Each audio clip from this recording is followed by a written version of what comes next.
Hello everyone. तो अभी हम जीएस वर्ल्ड की टेस्ट सीरीज़ देख लेते हैं। इसमें 3 टेस्ट दिए हुए हैं, फिजिकल फॉर्म में है। तो ये हम चलिए स्टार्ट करते हैं यहाँ से।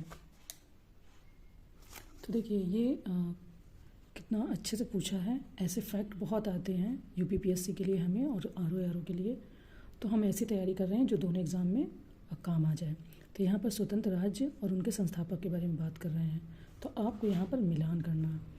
देखिए नॉर्मली तो हर कोई जानता है, ये जो आपका बंगाल है ये यहाँ मुर्शीद कुली खां इसके संस्थापक थे, है ना। इसके बाद में अवध है, अगर आपको याद होगा इसके बारे में भी, है ना। तो आपके जो बुरहान और मुल्क हैं वो आपके अवध के हो जाएंगे संस्थापक।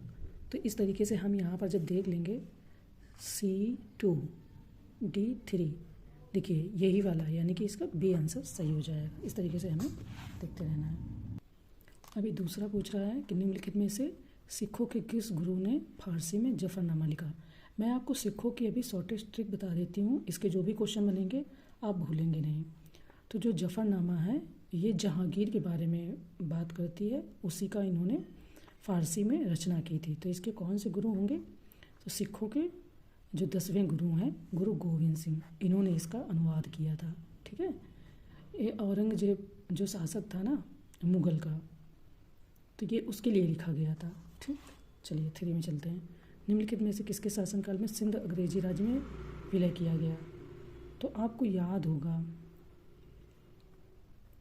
1843 में जो क्या नाम से एलन बरो जी हैं सॉरी थे, उनके शासनकाल में ये जो आपका सिंध है ये अंग्रेजी राज्य में इसका विलय कर लिया गया था, है ना।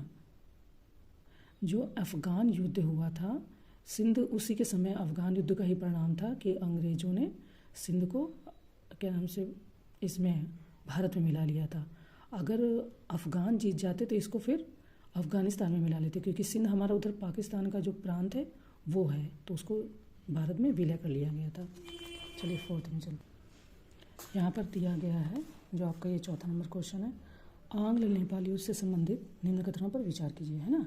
यहाँ पर पूछा था कि इस युद्ध में अंग्रेज़ों का नेतृत्व वारेन हेस्टिंग के द्वारा किया जा रहा था। तो आपको तो पता है कि वारेन हेस्टिंग स्टार्टिंग के पीरियड्स में आए थे, तो ये तो फर्स्ट आपका वैसे ही गलत हो जाएगा, है ना। फिर दूसरा पूछ रहे हैं कि गोरखाओं से बातचीत के माध्यम से सुगौली की संधि हुई तथा अंग्रेज़ों को गढ़वाल कुमाऊँ के किले तथा तराई का अधिकांश भाग प्राप्त हुआ, है ना। आंग्ल नेपाल युद्ध में वारेन हेस्टिंग का कोई रोल नहीं है। तो यहाँ पर आपका ऐसे ही सेकंड क्वेश्चन सही, सेकंड ऑप्शन सही हो जाएगा। निम्नलिखित में से किस वायुसेना द्वारा कृषि एवं वाणिज्य विभाग की स्थापना की गई? ये आपने पढ़ा होगा। तो यहाँ पर वाणिज्य एंड इसके लॉर्ड मेयो जी के द्वारा की गई थी। ठीक है। अब देखिए ये आपको जो मॉडर्न हिस्ट्री में फैक्ट पढ़ने को मैं बोलती हूँ कि आप फैक्ट पे ज़्यादा ध्यान दीजिएगा, वो इसीलिए क्योंकि देखिए ये इस तरीके से मिलान करने को ईयर्स ऐसे पूछ लेता है। तो जब ये फैक्ट नहीं पता होंगे तो हम फिर कर नहीं पाएंगे, है ना। तो ये कह रहे हैं कि बाल गंगाधर तिलक जी की मृत्यु, है ना। इसके बाद में माउंटेन्यू की घोषणाएँ, पूना में महिला विश्वविद्यालय की स्थापना, अहमदा मिल हड़ताल। तो आप थोड़ा सा ध्यान दीजिए, सोचिए, पॉज कीजिए वीडियो को, फिर बताइएगा आंसर। तो देखिए ऐसे ही आपको पता चल रहा होगा कि देखिए जो ये पूना में महिला विश्वविद्यालय ये आपका 1916 में हो जाती है, तो ये 1916 का है। अहमदा मिल हड़ताल आपको पता होगा जब गांधी जी भारत में प्रवेश करते हैं और सबसे पहले चंपारण का जो डिस्प्यूट होता है उसे सॉल्व करते हैं। इसके बाद में अहमदाबाद और खेड़ा, ये दोनों जो काम होते हैं वो 1918 में ही होते हैं, है ना। तो ये इस तरीके से हो जाएगा। और जो इनकी घोषणाएं आई हैं ये 1917 में आई हैं। लास्ट में ये तिलक जी की मृत्यु है ना 1920 में ये। तो देखिए सबसे पहले हमारा क्या होगा, तीसरा नंबर वैसे यहाँ भी आ रहा है और यहाँ भी आ रहा है। इसके बाद में दूसरा 1917, इसके बाद में 1918। तो यहाँ फर्स्ट ये गलत हो जाएगा, ये भी गलत हो जाएगा, ये भी गलत, ये आपका सही जाएगा, है ना। इस तरीके से करना है। तो हमें अगर ईयर याद रहेंगे तो हम फिर अच्छे से कर लेंगे। निम्नलिखित में से किसके द्वारा इलाहाबाद का कंपनी साम्राज्य में विलय किया गया था? तो ये तो बहुत पहला ही क्वेश्चन है। जब हमारे भारत में कंपनी आती है और पहला जो युद्ध होता फिर इलाहाबाद की संधि, उस तरीके से। तो ये सर जॉन स्टोर के द्वारा किया जाता है, विलय कर लिया जाता है 1792 1798 के द्वारा, है ना। प्रथम स्वतंत्रता संग्राम जो हुआ था तो उसमें इलाहाबाद भी सक्रिय रहा था। तो अब हम चलते हैं अपने 8वें क्वेश्चन नंबर पे। निम्नलिखित में से कहाँ की समानांतर सरकार ने सशस्त्र विद्युत वाहिनी का गठन किया था? तो देखिए, इसमें जब हमारा 1942 का क्विट इंडिया मूवमेंट यानी कि जो भारत छोड़ो आंदोलन किया गया था, तो उसी समय आपको पता है कि समानांतर सरकारों का भी गठन किया गया था। तो ये सशस्त्र विद्युत वाहिनी का गठन जो है वो बंगाल के मेदिनीपुर जिले में तामलुक सरकार ने किया था। ओके, निम्नलिखित में किसके द्वारा कलकत्ता को बंगाल की राजधानी घोषित किया गया? तो देखिए, ये पूछ रहे हैं कि किसके द्वारा कलकत्ता को राजधानी घोषित किया गया। तो पहले जब रॉबर्ट क्लाइव थे और उन्होंने वो द्वैत शासन लागू किया था, इसके बाद आए थे वॉरेन हेस्टिंग। वॉरेन हेस्टिंग ने द्वैत शासन को समाप्त करके उन्होंने जो क्या नाम से कि ये अपना बंगाल की राजधानी है ना, उसको कलकत्ता घोषित किया था। तो यहाँ पर ए ऑप्शन आ जाएगा। इसके बाद में मेरठ षड्यंत्र केस, ये भी बहुत फेमस क्वेश्चन है ना। देखिए, मेरठ षड्यंत्र केस से संबंधित कथन है, इन पर विचार करना है ना। तो कह रहे हैं कि सम्राट को भारत की प्रभुसत्ता से वंचित करने का प्रयास करने के कारण श्रमिक नेताओं पर यह मुकदमा चलाया गया था। दूसरा, इस मुकदमे को पूरे संसार में बहिष्कार किया गया तथा श्रमिक आंदोलन पर इसका सकारात्मक प्रभाव पड़ा। ये लाइन यहाँ तक तो सही है कि बहिष्कार किया गया है ना, तथा श्रमिक आंदोलन पर इसका सकारात्मक प्रभाव नहीं पड़ा। इसका यहाँ पर ये गलत है, ये यहाँ पर इसका नकारात्मक प्रभाव पड़ा, इसीलिए तो ये फिर फेल हो गया था। फिर मतलब जो श्रमिक हैं वो नहीं उतना भागीदारी कर पाए थे। तो इसका जो पहला ऑप्शन दूसरा ऑप्शन है, इसीलिए गलत हो जाता है क्योंकि यहाँ पर नकारात्मक प्रभाव पड़ता। तो ये जो पहला ऑप्शन है ये सही हो जाएगा। आपको पता ही होगा कि जो हमारे सेनानी थे वो चाह रहे थे कि भारत जो दिल्ली की गद्दी है उस पर जो हमारे आखिरी सम्राट बचे हुए थे वो बैठे, पर ब्रिटिश ने क्या किया था कि बंदी बना लिया था श्रमिकों को, है ना। ये ऐसे करके इसका पूरा डिस्प्यूट हुआ था। तो मेरठ षड्यंत्र के नाम से इसको हम लोग जानते हैं, है ना। समर्थन तो मिला था पर जो ये श्रमिक हैं इस पर आंदोलन का नकारात्मक प्रभाव पड़ा था। देखिए, ये कह रहे हैं, ये कथन का क्वेश्चन है, हम विभाजित होते हैं और वे शासन करते हैं, ये कथन किसका है? तो ऐसा कथन महात्मा गांधी के द्वारा भी नहीं सुना होगा। अब ये 3 ऑप्शन है, इसमें आपको थोड़ा सा सोचना है। तो जो हमारे ये मौलाना मोहम्मद अली जौहर, ये पत्रकार थे, कवि थे, इन्होंने ये जो वक्तव्य है ये दिया हुआ था। ज़्यादा डिटेल में बात करेंगे तो फिर टेस्ट सीरीज के क्वेश्चन हमारे बहुत कम हो पाते हैं और टाइम ज़्यादा निकल जाता है। तो मैं ये उम्मीद कर रही हूँ कि आप मॉडर्न हिस्ट्री को रिवाइज़ करते जा रहे हैं तो आपके क्वेश्चन सॉल्व होते जाएंगे, ठीक है। तो देखिए, जब इन्हें भी कहीं पढ़ें तो इनका पूरा नाम है मौलाना मोहम्मद अली जौहर, ठीक है, तो याद रह जाएगा। अब देखिए, ये अगेन डेट्स और फैक्ट का क्वेश्चन है। अगस्त प्रस्ताव, घटनाओं को सही कालक्रम में सजाना है, व्यक्तिगत सत्याग्रह, लेनलिथगो की घोषणा, पाकिस्तान प्रस्ताव। तो वैसे अगर इसकी जगह कोई और 1940 का फैक्ट आता तो ये चारों ही हो जाते एक साथ, बस मंथ से इनका डिफरेंस होता। तो देखिए, अगस्त प्रस्ताव तो आप सबको पता ही होगा, ये 1940 का है ना। इसके बाद में व्यक्तिगत सत्याग्रह भी 1940 का है, बस मंथ का डिफरेंस है। केवल आपका जो ये है यही चेंज है, 1939, फिर इसके बाद में 1940, है ना। तो फिर कौन सा आ जाएगा? फर्स्ट ये जाएगा 1939, 3 4, हाँ यही जाएगा आपका, ठीक है। 3 क्यों? क्योंकि 1939 में लेनलिथगो की घोषणा हुई। फिर आपको पता है पाकिस्तान का वो जो है प्रपोज़ल रखा गया। फिर इसके बाद में अगस्त प्रस्ताव आता है और 2 में आता है व्यक्तिगत सत्याग्रह। तो इस तरीके से आंसर ये हो जाएगा। चलिए अब हम आगे बढ़ते। क्रिप्स मिशन, देखिए आयोग ऐसे क्वेश्चन बनाता है कि जो क्रिप्स मिशन है उसके ही सारे ऑप्शन आपको पता होने चाहिए, ये उससे ही क्वेश्चन फॉर्म कर दिया गया है ना। तो इसीलिए चीज़ों को रिवाइज करने पर ही याद आता है, और टेस्ट सीरीज़ अटेंड करेंगे तो हमें पता चलेगा कि किस तरीके से गलत और सही बनाया जा सकता है क्वेश्चन। लेकिन इसमें क्या पूछ रहा है कि कौन सा कथन असत्य है, सत्य नहीं। ओके, तो देखिए पूछ रहे हैं भारत को डोमिनियन स्टेटस का दर्जा दिया जाएगा, ऐसा क्रिप्स मिशन में कहा गया। भारतीय संघ की स्थापना की जाएगी, ठीक है। प्रांत को संघ से पृथकता का अधिकार नहीं दिया जाएगा। इसके बाद में इस दौरान भारत की सुरक्षा का दायित्व तो ब्रिटेन के हाथों में होगा। तो आपको पता है कि इन्होंने क्या कहा था कि प्रांतों को, ये वैसे मैं बता दूं ये ऑप्शन यहाँ पर गलत है, जो बोले ना असत्य है, तो यहाँ पर गलत है। इसका कहने का मतलब क्या है कि ब्रिटिश ने जब संघ बन रहा था, हमारा जो संविधान फॉर्म हो रहा था, उसमें भी ये बात कही गई थी, जो हमारी देसी रियासतें थी, कि अगर आपको पहले के तरीके रहनी है तो रह सकते हैं, अगर भारत में आपको मिलना है तो आप आ सकते हैं। तो इसी के चलते ही तो पाकिस्तान को पृथक होने की गुंजाइश मिल गई थी, इसी ऑप्शन के चलते ही, है ना। तो यहाँ पर प्रांत को संघ से पृथकता का अधिकार नहीं दिया गया, ये गलत है, दिया गया था। या तो आप आ सकते हैं, या तो आप पहले तरीके रह सकते हैं इस तरीके से, या तो आप पाकिस्तान जा सकते हैं, ऐसा भी बोला गया था। तो ये ऑप्शन यहाँ पर गलत है। इसके बाद में 14 नंबर क्वेश्चन, निम्नलिखित में किस शिष्टमंडल द्वारा कर्जन ने तिब्बत का तत्कालीन भारतीय ब्रिटिश प्रांत में पूर्ण विलय कर लिया, है ना। तो ये पूछ रहे हैं कि निम्नलिखित में से ब्रिटिश कालीन कानूनों को उनके कालक्रम निम्नलिखित में से किस शिष्टमंडल द्वारा तिब्बत का तत्कालीन भारतीय ब्रिटिश प्रांत में पूर्ण विलय किया गया था। तो ये इसका ऑप्शन ये हो जाएगा, यंग हस्बैंड शिष्टमंडल द्वारा, है ना।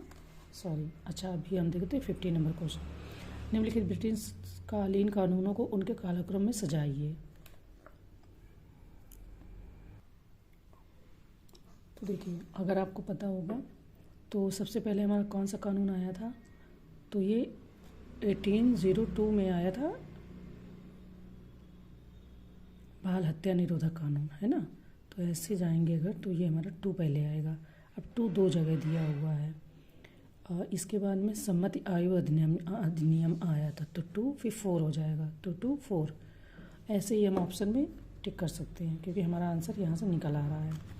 अगर 2 नहीं भी सही से याद आ रहे हैं तो आपको इस तरीके से निकल आएंगे। फिर शारदा कानून, इसके बाद में हिंदू महिला संपत्ति कानून। ओके, ये देखिए इस तरीके से इनके ईयर आप कहें तो हम ईयर भी लिख दें ताकि याद रहे अच्छे से आप लोगों को। देखिए इसके ईयर भी वीडियो पॉज करके आप नोट कर लेंगे तो आगे भी आपको आसानी रहेगी, कभी भी क्वेश्चन बनेगा तो आप अच्छे से टैकल कर पाएंगे। चलिए अब हम 16 नंबर क्वेश्चन देख लेते हैं। नीचे दिए गए संगठन और उनके संस्थापकों में कौन सुमेलित नहीं है, कौन सही सुमेलित नहीं है, ठीक है।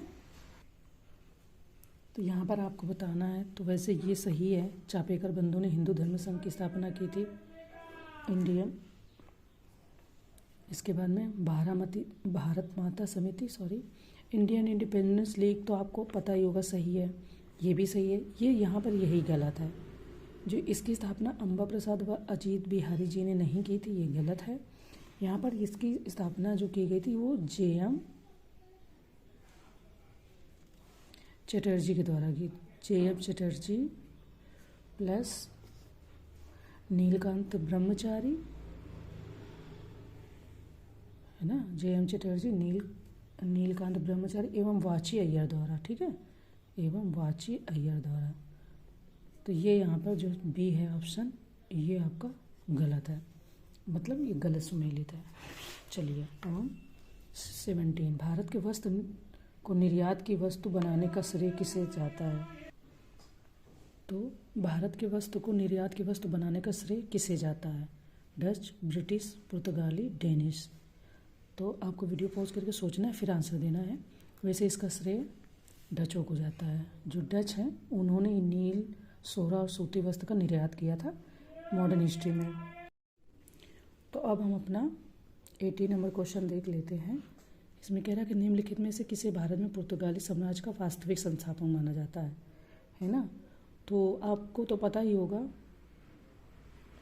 कि ये तीनों जो हैं ये इसके जो वायसराय बनकर आए थे, पर इसमें जो वास्तविक संस्थापक की बात हो रही है वो इन्हें माना जाता है, क्योंकि इन्होंने ही जो क्या नाम से आपकी जो ब्लू वाटर पॉलिसी थी उसको बंद करवाया था 1510 में अल्फांसो डी अल्बुर्क ने।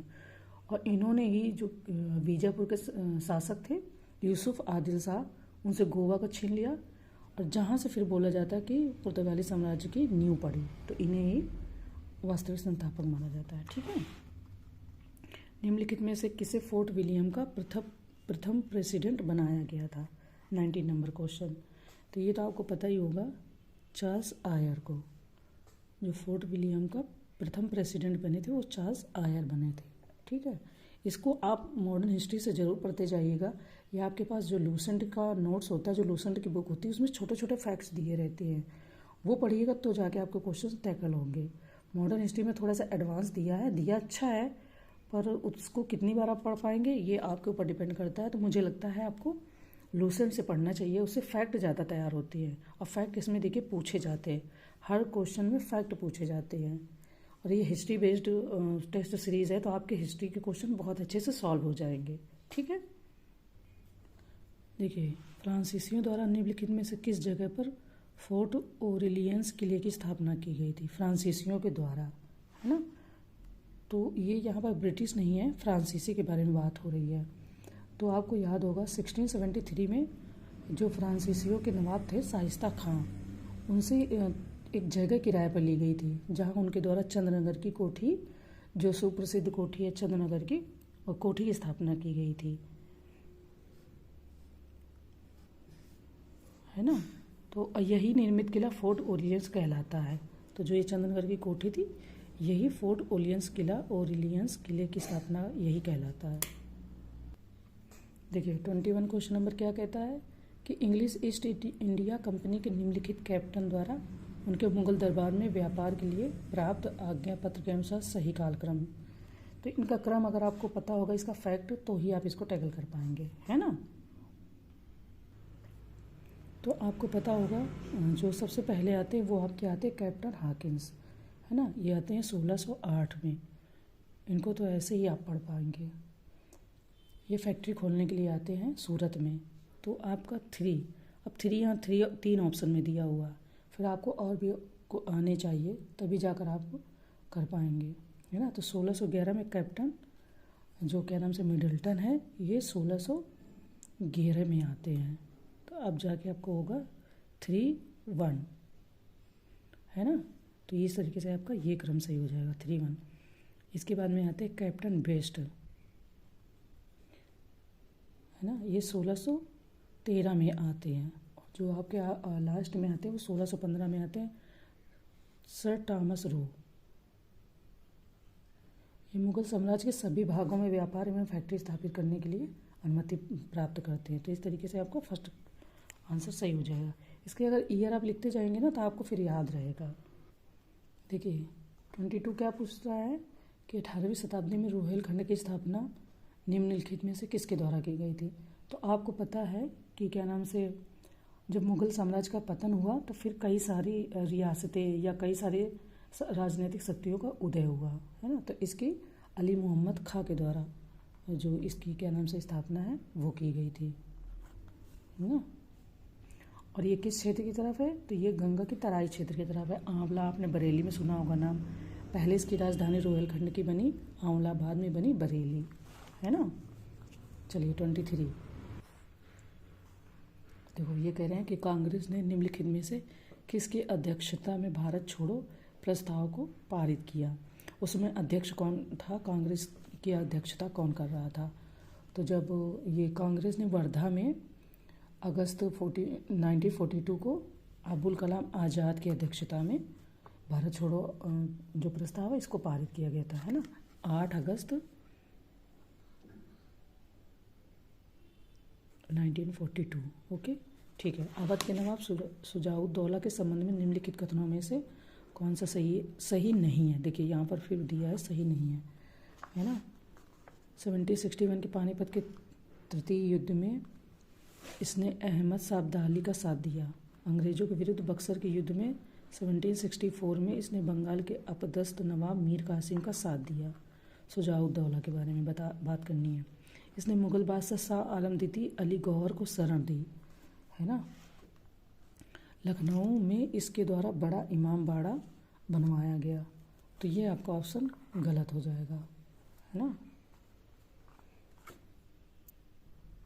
अब यहाँ पर कह रहे हैं कि दिल्ली पर आक्रमण करने वाला प्रथम पेशवा कौन था? बालाजी विश्वनाथ, बाजीराव प्रथम, बाजीराव द्वितीय। तो आपको पता होगा 1737 में बाजीराव प्रथम, है ना, जो ये हैं आपके बाजीराव प्रथम, इन्होंने 1737 में दिल्ली पर धावा बोला था। और उस समय दिल्ली का शासक मुग़ल बादशाह मोहम्मद शाह था, है ना।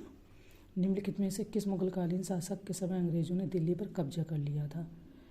तो आपको तो इसका आंसर बहुत अच्छे से पता होगा, शाह आलम द्वितीय के समय पर अंग्रेज़ों ने दिल्ली पर कब्जा कर लिया था। उसके बाद में 27 क्वेश्चन निम्नलिखित में से कौन सा युद्ध सप्तवर्षीय युद्ध का ही एक अंश था? ये तो पता होना चाहिए अच्छे से। जो सप्तवर्षीय युद्ध के बारे में पता चलता है वो अंग्रेज़ों फ्रांसीसियों के बारे में है ना। तो फिर इसका जो अंश है वो तृतीय कर्नाटक युद्ध यहाँ पर आएगा।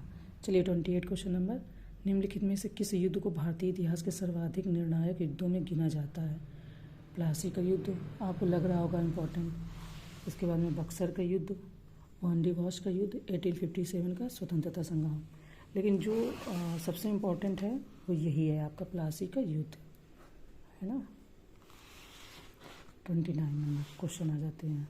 बंगाल के निम्नलिखित में से किस नवाब ने अपनी सेना के यूरोपीय मॉडल पर सुदृढ़ीकरण किया? तो देखिए आपको पता है मीर जाफ़र को हटा के मीर कासिम को अंग्रेज़ लाए थे, है ना। मीर कासिम ने यूरोपीय मॉडल पर अपनी सेना का सुदृढ़ीकरण किया था, है ना। ये कहानी तो आपको पता होगी कि उसको हटाया गया था ताकि जो आपकी ये प्लासी और बक्सर का युद्ध है इसमें वो जीत सके, पहले वाला प्लासी का युद्ध, है ना। इसके बाद में बक्सर के युद्ध की समाप्ति के बाद हुई इलाहाबाद की संधि। देखिए जो पहले उधर क्वेश्चन हमने पढ़ा था ना इलाहाबाद की संधि, ये उसी का है, बक्सर के युद्ध का ही परिणाम है। कि निम्नलिखित में से क्या प्रावधान थे? अब आपको संधि के बारे में अगर पता होगा, कंपनी को बंगाल के नवाब से स्थायी रूप से बंगाल, बिहार और उड़ीसा की दीवानी प्राप्त हुई। कंपनी को अवध के नवाब से कड़ा एवं इलाहाबाद के जिले प्राप्त हुए। कंपनी ने मुग़ल सम्राट को वार्षिक पेंशन देना तय किया था। देखिए अब यहाँ फंसाने के लिए इन्होंने क्या ऑप्शन दिया है कि कंपनी को बंगाल के नवाब से स्थायी रूप से बंगाल, बिहार और उड़ीसा की दीवानी प्राप्त हुई, जबकि सिर्फ ये यहीं पर गलत हो रहा है कि बंगाल नहीं, यहाँ पर जो क्या नाम से ये ऑप्शन दिया है यही आपका थोड़ा गलत दिया है। वैसे तो इसका आंसर 2 और 3 सही है, और ये क्यों गलत है इसका मैं आपको रीज़न बता देती हूँ। यहाँ पर जो वो थे शाह आलम द्वितीय, उनसे दीवानी प्राप्त हुई थी, तब ये बंगाल, बिहार और उड़ीसा की दीवानी प्राप्त हुई थी। बंगाल के नवाब से नहीं, शाह आलम द्वितीय जो अवध के नवाब थे, है ना। तो फिर ये आंसर सही हो जाता है, लेकिन इन्होंने यहाँ पे बंगाल का नवाब कह दिया है। तो ठीक है, हम मिलते हैं नेक्स्ट अगले वीडियो में। आप इतने क्वेश्चन को पढ़ें, लगाएं और इनके जो एक्सप्लेनेशन जिसका मैंने दिया है उसे ज़रूर देखें। और लूसेंट से नए फैक्ट अगर पढ़ेंगे तो फिर ये आपके क्वेश्चन बहुत आराम से सही हो जाएंगे। ठीक है, थैंक यू दोस्तों।